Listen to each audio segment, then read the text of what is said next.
Bismillahirrahmanirrahim. Welcome to our law lecture series. Today our topic is classification of law. Paper title is Philosophy of Law.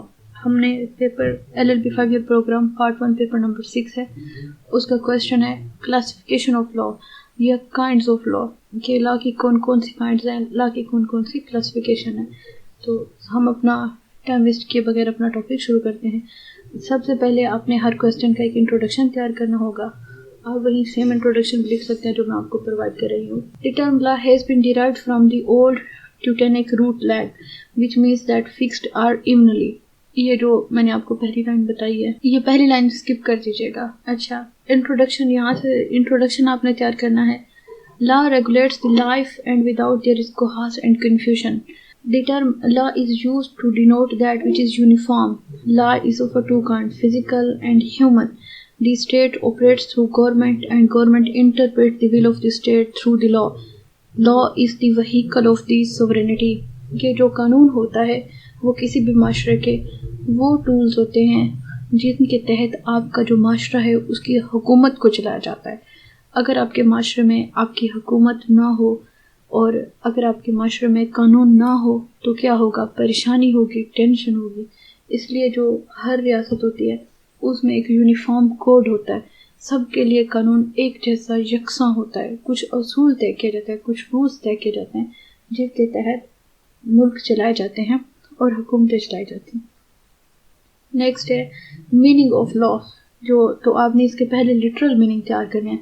Literal meaning क्या है? The word law has been derived from the old Teutonic root lag which means fixed or evenly. कानून का मतलब क्या है? कानून का मतलब है कि आपने जो लॉ है वो डिराइव्ड हो रहा है from old Teutonic root lag जिसका मतलब है फिक्स्ड, तयशुदा और इवनली सबके लिए यकसा.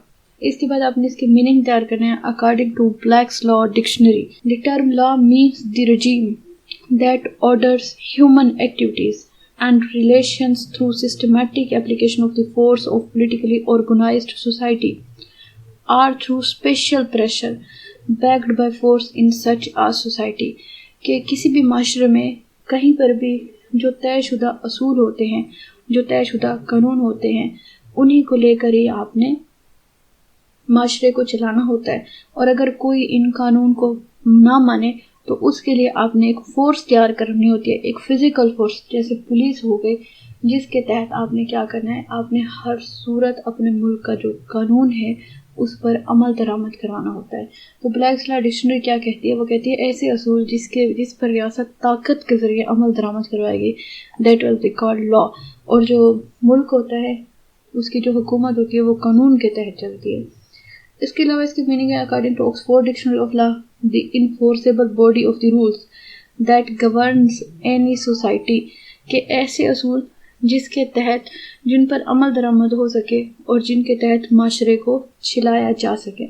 इसके बाद डेफिनेशन ऑफ लॉ है जो कि आपने ऑस्टन की डेफिनेशन कर लेनी है कि law is the aggregate of the rules set by man as a political superior और a sovereign to man as a politically subject.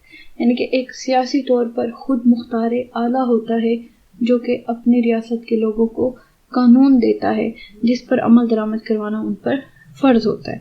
Number 2 पर आपने ब्लैक्स टोन की डेफिनेशन कर लेनी है. Law in its most general and comprehensive sense signifies a rule of action and is applied indiscriminately to all kinds of action, whether animate or inanimate, rational or irrational. कि law उन तमाम जामे असूलों का मजमूआ होता है जिसके तहत आप कोई भी अमल करते हैं और जो तमाम लोगों पर बग़ैर किसी इम्तियाज़ के यकसा अमल दरामद करवाया जाता है, और भले वो अक्ली हों या गैर अक्ली हों. यानी कि कोई भी आपके जो भी कानून है उनका जो मजमूआ है असूलों का उस पर सब के लिए यकसा होते हैं. जो लॉ है इसके जो असूल है वो सबके लिए एक जैसे हैं.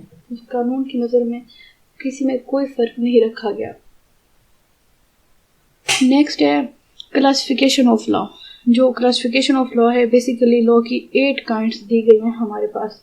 इम्पेरेटिव लॉ या पॉजिटिव लॉ, फिजिकल और साइंटिफिक लॉ, नेचुरल और moral law, conventional law, customary law, practical और technical law, international law and civil law. 8 kinds दी गई हैं। अभी इसमें क्रिमिनल लॉ भी मिस किया हुआ है। क्रिमिनल लॉ भी इसकी ना एक काइंड है। और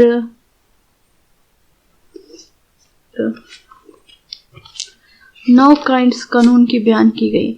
अब मैं एक करके इन सारी काइंड्स को आपको मिसालों के साथ एक्सप्लेन कर देती हूँ ताकि आपको कानून समझने में आसानी हो जाए। अब पहला है इम्पेरेटिव या पॉजिटिव लॉ। ये जो हमारे लेक्चर पढ़ा है डिस्क्रिप्शन में मैं लिंक दे दूंगी। बट इस दी ज्यूरिस्प्रूडेंस या फिलोसफी ऑफ लॉ, उसमें पॉजिटिव स्कूल है। और दूसरा इम्पेरेटिव लॉ या यानी कि जो ऑस्टन की थ्योरी है, उससे रिलेटेड लिंक भी मैं डिस्क्रिप्शन में दे दूंगी, आप चेक कर लीजिएगा कि इम्पेरेटिव लॉ या फिर जो पॉजिटिव लॉ है वो पूरा स्कूल है, पूरी थ्योरी है। ऑस्टन चीफ एक्सपोनेंट है जिसने थ्योरी पेश की थी। और वो क्या कहता है, वो कहता है law in this sense means a rule which prescribed a general course of action imposed by some authority which enforced it by superior power either by physical force or other form of compulsion। कि जो कानून है उन असूलों का मजमुआ है जो कि कोई भी सुप्रीम अथॉरिटी हमें देती है और जो हम महकूम होते हैं यानी कि जो हम अवाम होते हैं उनके लिए वो होते हैं और इन पर अमल दरामद करवाया जाता है ताकत के जरिए या जबर के जरिए। इसके बाद है the requirements of an imperative law thus are. इसके जो ज़रूरियात हैं, इसके जो रिक्वायरमेंट्स हैं वो कौन कौन सी हैं।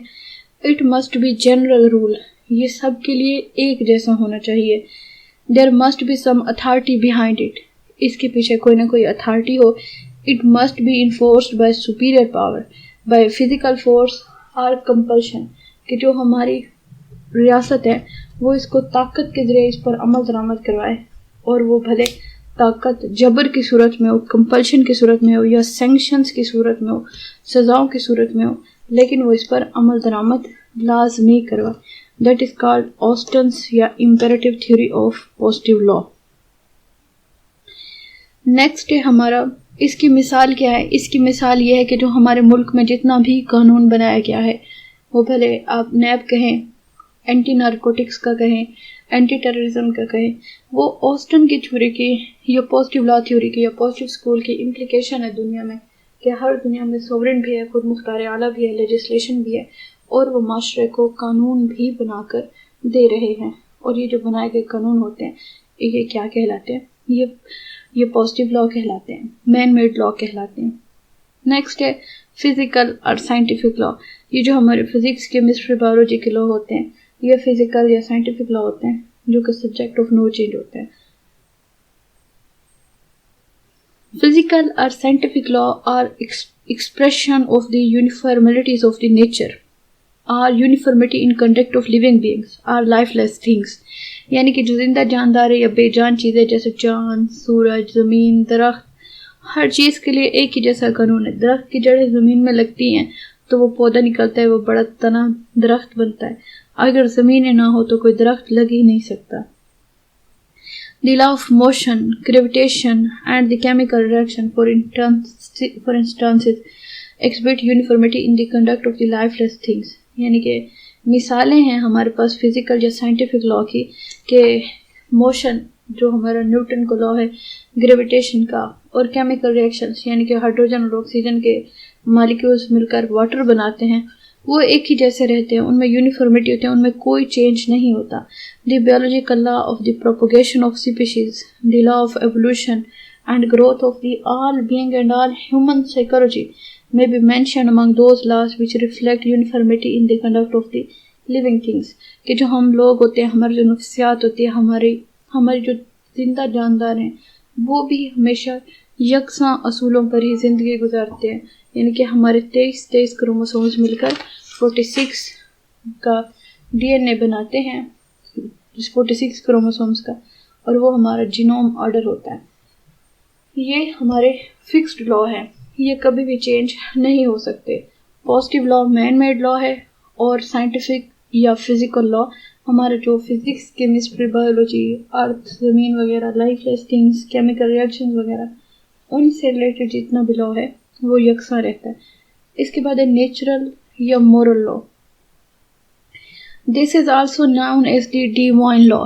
ये हम कहते हैं कि ये कुदरत की तरफ से दिया गया कानून है।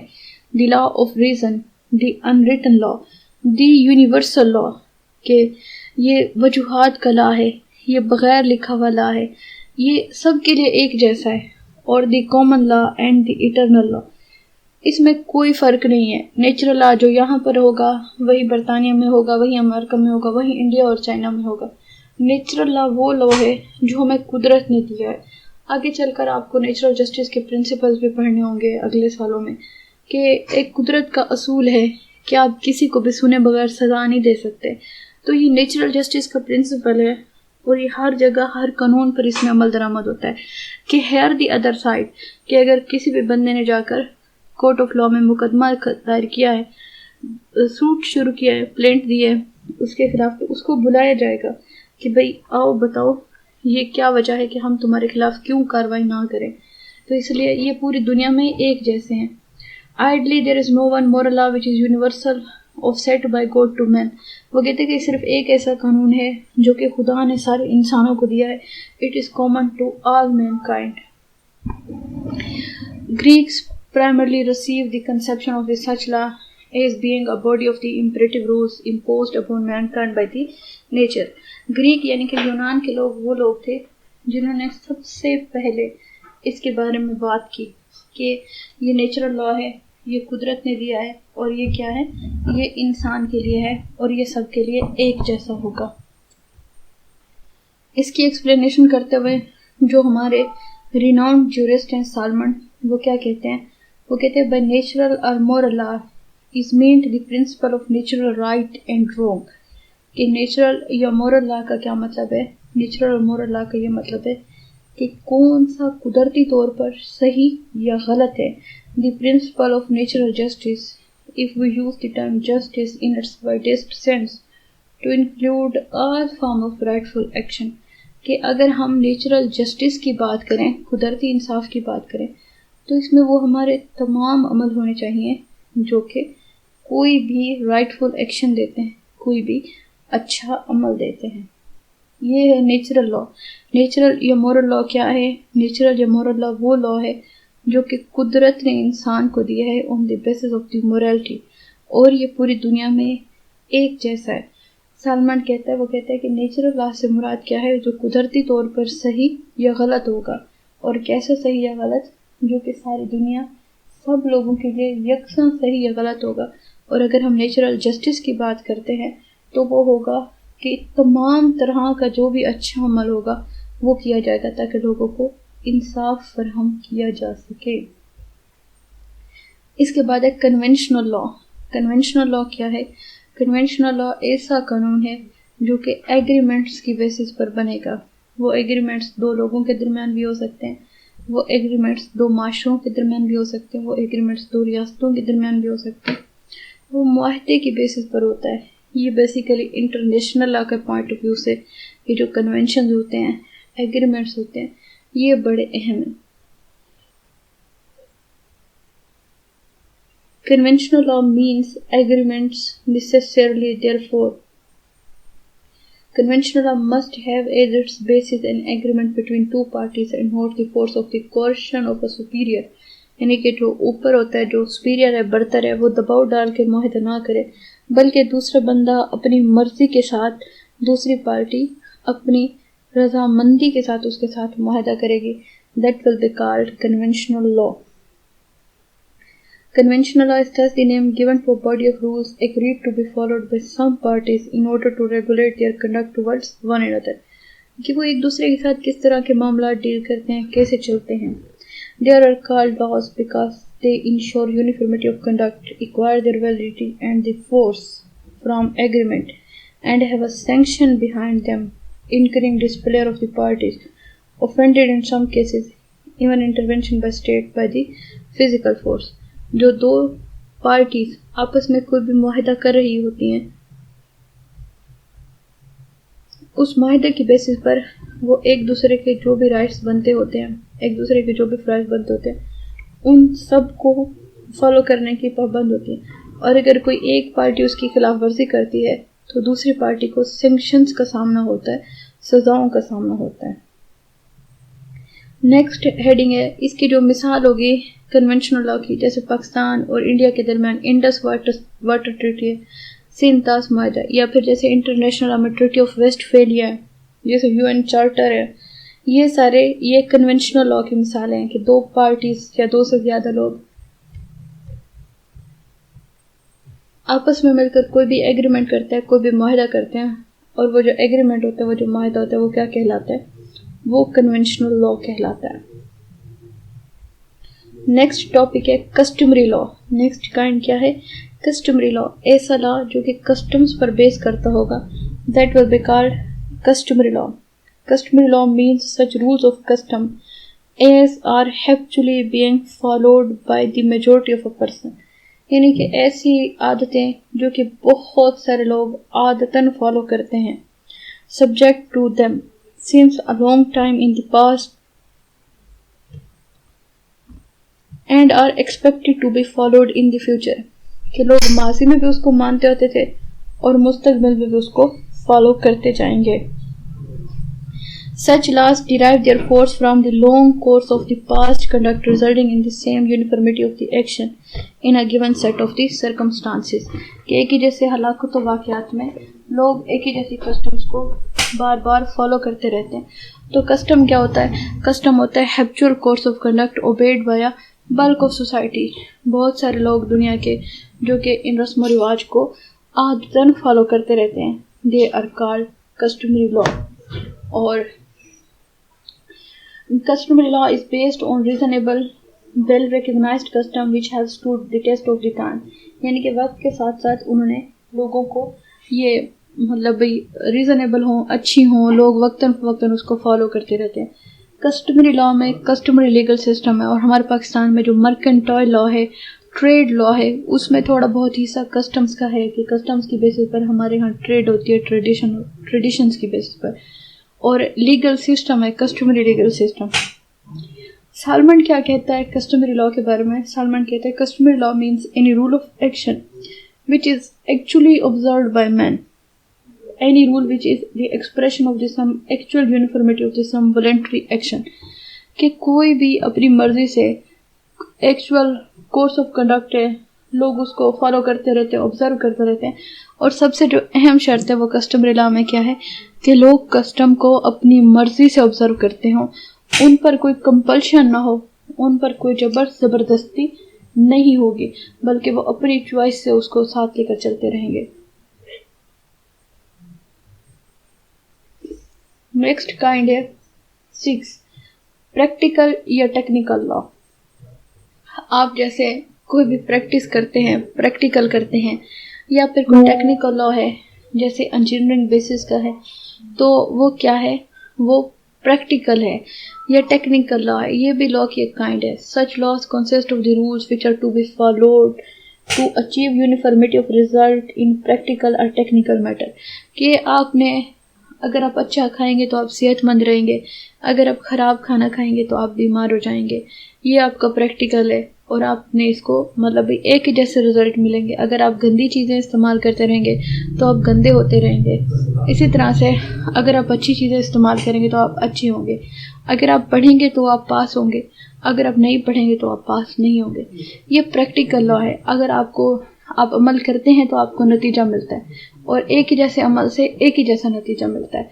जैसे वो लिखता है the law of the health, the laws of the architecture are the manufacturers, कि अगर आपने कोई भी चीज़ बनानी है, मैन्युफैक्चर करनी है, तो फिर आप बिल्कुल सेम फार्मूले पे बनाएंगे। अगर आपको केचप बनाना है तो आपको सेम फार्मूला रखना पड़ेगा। अगर आप थोड़े से भी इंग्रेडिएंट ऊपर नीचे करेंगे तो आपका काम ख़राब हो जाएगा। तो ऐसे असूल जिनको फॉलो करते हुए आप प्रैक्टिकल करेंगे, they will be called practical और टेक्निकल लॉ, कि एक ही रेसिपी के मुताबिक एक ही जैसा टेस्ट आएगा, एक ही जैसा जायका आएगा, अदरवाइज रेसिपी और जायका दोनों ही खराब हो जाएंगे। न एग्जाम्पल है, one who desire to manufacture pens of a particular type will have to follow certain rule of the procedure and repeated following of the such rules along with yield uniformity and similarity in the pen, कि अगर कोई इंसान एक ही जैसे pen बनाना चाहता है तो उसको सारे असूलों को फॉलो करना होगा, सारी बातों को फॉलो करना होगा, ताकि वो एक ही जैसे रिजल्ट हासिल कर सके। नेक्स्ट काइंड है kind number 7 of the international law, पूरा का पूरा पेपर है आपका LLB 5 ईयर प्रोग्राम पार्ट 4 में। इंटरनेशनल लॉ क्या होता है? एक होता है हमारा म्यूनिसिपल या डोमेस्टिक लॉ। म्यूनिसिपल या डोमेस्टिक लॉ वो कानून होता है जो कि हमारी रियासत या हमारे रियासती मामलात को डील करता है। इसके बरक्स जो हमारा इंटरनेशनल लॉ है वो हमारी दो रियासतों के दरमियान ताल्लुकात को डील करता है। सही, ऐसा कानून जो कि रियासती मामलात को, रियासती अमूर को डील करेगा, that will be called international law. Salman defines international law as those rules of which govern the sovereign state in their relation and conduct towards each other। के सॉवरेन कहता है कि ऐसे असूल, ऐसे कानून जिसके तहत दो खुद मुख्तार रियासतें अपने मामलात को डील करेंगे, that will be called international law. Lord Russell है, वो क्या कहते हैं? वो कहते हैं aggregate of the rules to which the nations have agreed to conform in their conduct toward one another. असूलों का मजमुआ जो कि रियासतें अपने मामलात में एक दूसरे के साथ डील करती हैं। तो ये बेसिकली दो तरह का होता है, एक पब्लिक इंटरनेशनल लॉ होता है, एक प्राइवेट इंटरनेशनल लॉ होता है। जो पब्लिक इंटरनेशनल लॉ होता है वो रियासतों के दरमियान ताल्लुकात को डील करता है, और जो प्राइवेट इंटरनेशनल होता है वो दो लोगों के दरमियान जो ताल्लुकात होते हैं उनको डील करता है। और ये बेसिकली कस्टम्स पर बेस करता है और ट्रेडिशन पर बेस करता है। Wharton described it as the body of the rules which by customs or treaty civilized states regarded as binding upon themselves in their relation with each other, with one another, and whose violations gives injured party a legal right to redress। कि अगर आप किसी रियासत का कोई भी rule है, कोई भी असूल है, उसके साथ कोई माहिदा किया, अगर आप वो वायलेट कर लेते हैं तो फिर क्या होगा? फिर आपको रेमेडीज देनी पड़ती हैं। जैसे पाकिस्तान और इंडिया के दरमियान इंडस वाटर ट्रीटी है, पानी को लेकर हमारे इंडिया के दरमियान सिंतास माहिदा है, वो बेसिकली इंटरनेशनल लॉ के अकॉर्डिंगली है। जैसे हमारा कोई भी मसला है तो हम इंटरनेशनल लॉ के अकॉर्डिंगली उसको सेटल कर सकते हैं। इंटरनेशनल लॉ ब्रॉड डिसिप्लिन है, मुख्तसर ये है कि the branch of law which deals the relation among state is called the international law. Next heading है सिविल लॉ। सिविल लॉ में क्या होता है? सिविल लॉ में ये होता है कि दो लोगों के दरमियान जो पर्सनल किस्म के मैटर्स होते हैं, जब उनके सिविल नेचर के राइट इन्फ्रिंज किए होते हैं तो फिर हमारा सिविल लॉ एक्टिव हो जाता है, सिविल लॉ इन एक्शन आता है। The word civil law of their origin to the Roman law which describe the law applicable to their own citizen is just civil as distinguished from just genitum which applicable to the foreigner। ये जो मतलब भाई Roman legal system है, ये दुनिया का ancient legal system of the world है, सबसे कदीम लीगल सिस्टम है। और इन्होंने सबसे पहले इंटरनेशनल लॉ को क्या नाम दिया था? जस्ट जेनिटम का।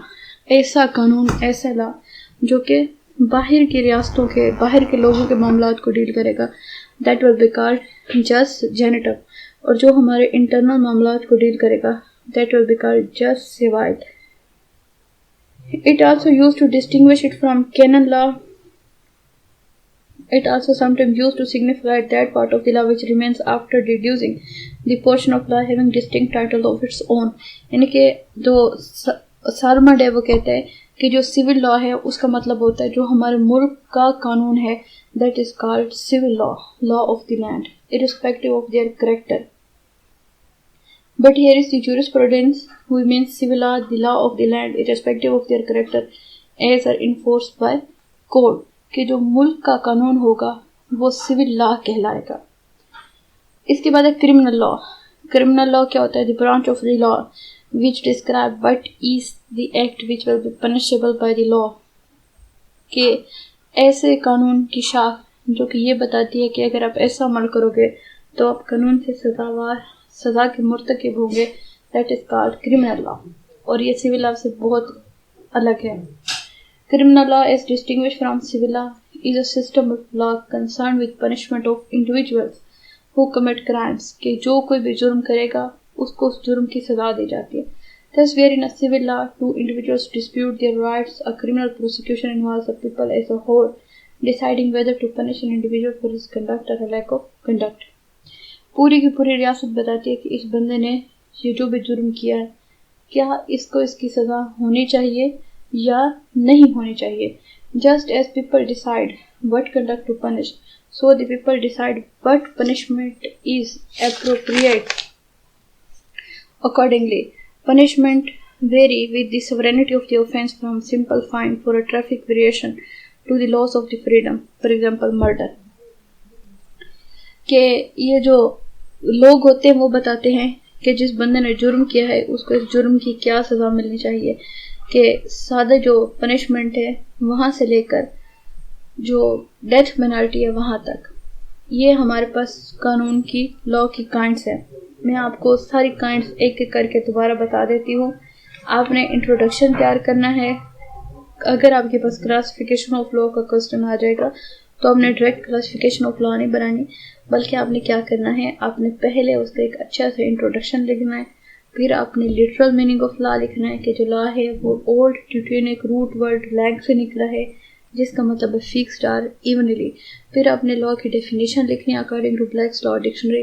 फिर आपने लॉ की मीनिंग लिखनी है according to Black's law dictionary. Then आपने लॉ की डेफिनेशन लिखनी है according to Austin Salmond Holland, जो आपको अच्छी लगती है, 2-3 डेफिनेशंस लिखनी है। देन आपने क्लासिफिकेशन ऑफ लॉ लिखना है। क्लासिफिकेशन ऑफ लॉ कितनी है? 9 काइंड्स है। पहला इंपेरेटिव या पॉजिटिव लॉ। एनालिटिकल स्कूल है जूरिस्प्रूडेंस का, फिलोसफी ऑफ लॉ का, जो कि कहता है कि law is the command of sovereign enforce by sanction, कि जो कानून जो भी होगा वो एक हाकिम वक्त होगा, एक हाकिम आला होगा, एक पॉलिटिकल सुपीरियर होगा जो कि अपने लोगों को कानून बना के देगा। That will be called positive law. Next है फिजिकल या साइंटिफिक लॉ, जो कुदरत के दिए गए हैं। हमारी physics, chemistry, bio, nature, motion, gravitation, ये जितने भी कानून हैं वो फिजिकल या साइंटिफिक लॉ है। नेचुरल या मोरल लॉ है कि इसमें नेचुरल जस्टिस के प्रिंसिपल आते हैं कि अगर आपने लोगों को इंसाफ फराहम करना है तो वो ऐसा होना चाहिए कि उसमें हर तरह की अच्छाई शामिल हो जाए, बियॉन्ड ऑल सर्कमस्टांसेस। आप जो अच्छा है, जो सही है, जो कुदरत ने दिया है, वो नेचुरल लॉ होगा या मोरल लॉ होगा। Conventional law, the branch of the law which based on the agreement is called conventional law. जो 2 पार्टीज, वो 2 लोग भी हो सकते हैं, वो 2 रियासतें भी हो सकते हैं, जैसे मैग्ना कार्टा है सन 1215 में, एक तरफ चर्च है, पोप है, लोग हैं, दूसरी तरफ बादशाह। तो एग्रीमेंट में कोई भी शामिल हो सकता है, वो कन्वेंशनल लॉ कहलाता है। कस्टमरी लॉ में कस्टम्स होते हैं, और कस्टम क्या होती है? Habitual course of conduct obeyed by the bulk of society as a course of their life, कि लोग उसको बहुत ज़्यादा अपनी ज़िंदगी में बगैर किसी बाइसनेस के, बगैर किसी रोक टोक के फॉलो करते रहते हैं again and again. That will be called custom. उसको हम क्या कहते हैं? कस्टम कहते हैं उसके, और इसकी बेसिस पर जो लॉ बनता है that is called customary law. लेकिन जो कस्टम होनी चाहिए वो पीसफुल होनी चाहिए, इंजॉयबल होनी चाहिए। जैसे हमारे मुल्क में वनी, कारोकारी, स्याकारी, ये जो कस्टम्स थी इसमें पीसफुल इंजॉयमेंट नहीं थी, गैरत के नाम पे लोगों को कत्ल किया जाता था। तो अब ये हमारे मुल्क के कस्टम्स का हिस्सा नहीं रही, ये अब एप्लीकेबल बाय लॉ नहीं है कि आपको इसकी बात पर कोई भी रेमेडी नहीं मिलेगी कि ये हमारे मुल्क के कस्टम है। अगली कैटेगरी है इंटरनेशनल लॉ। इंटरनेशनल लॉ क्या है? International law the branch of the law which deals the relation among states, जो 2 या 2 से ज़्यादा रियासतों के दरमियान ताल्लुकात को डील करता है, वो इंटरनेशनल लॉ कहलाता है। सिविल लॉ, ऐसा लॉ जो कि लोगों के प्राइवेट मामलात को डील करेगा, वो सिविल लॉ कहलाएगा। और कस्टमरी लॉ क्या है? क्रिमिनल लॉ, ये कस्टमरी स्किप कर दीजिएगा। सिविल लॉ ऐसा लॉ है जो कि लोगों के प्राइवेट मैटर को डील करता है। लेकिन जूरिस्प्रूडेंस या फिलोसफी ऑफ लॉ में सिविल लॉ का मतलब है लॉ ऑफ लैंड, मुल्क का कानून। जो मुल्क का कानून होगा, जो प्राइवेट नेचर के मामला को डील करेगा, वो सिविल लॉ कहलाता है। और जो क्रिमिनल लॉ होता है, यानी कि एनी एक्ट और omission which is punishable by law is called crime, कि आपकी कोई भी कार्रवाई है, आपका कोई भी अमल है जिसकी आपको आपका कानून सजा सुनाता है, that is called criminal law. और क्रिमिनल लॉ में जनरल लॉ भी है, स्पेशल लॉ भी है। General law Pakistan penal code, और special law anti narcotics, anti terrorism, NAB वगैरह, ये हमारे क्रिमिनल लॉ में स्पेशल लॉ है। उसके बाद ये जो क्रिमिनल लॉ होता है इसमें पनिशमेंट्स होती है। एक क्राइम होता है, एक ऑफेंस होता है। जो ऑफेंस होते हैं वो छोटे मोटे मामला होते हैं, जैसे ट्रैफिक रूल्स की वायलेशन करना जिसपे आपको फाइन, छोटी छोटी सजाएं होती है। और जो क्राइम होता है वो बड़े किस्म का मामला होता है जिसमें आपको बड़ी बड़ी सजाएं होती है, जैसे डेथ पेनल्टी वगैरह हो गई, और डेथ पेनल्टी, उम्र कैद, ये सारी बड़ी सज़ाएं होती हैं, इनको कैपिटल पनिशमेंट्स कहते हैं। यह हमारा आज का टॉपिक था। इससे रिलेटेड अगर आपका कोई भी इशू हो आप हमें कमेंट्स में बता सकते हैं, हम मज़ीद भी आपको गाइडलाइन प्रोवाइड करेंगे। Thank you so much.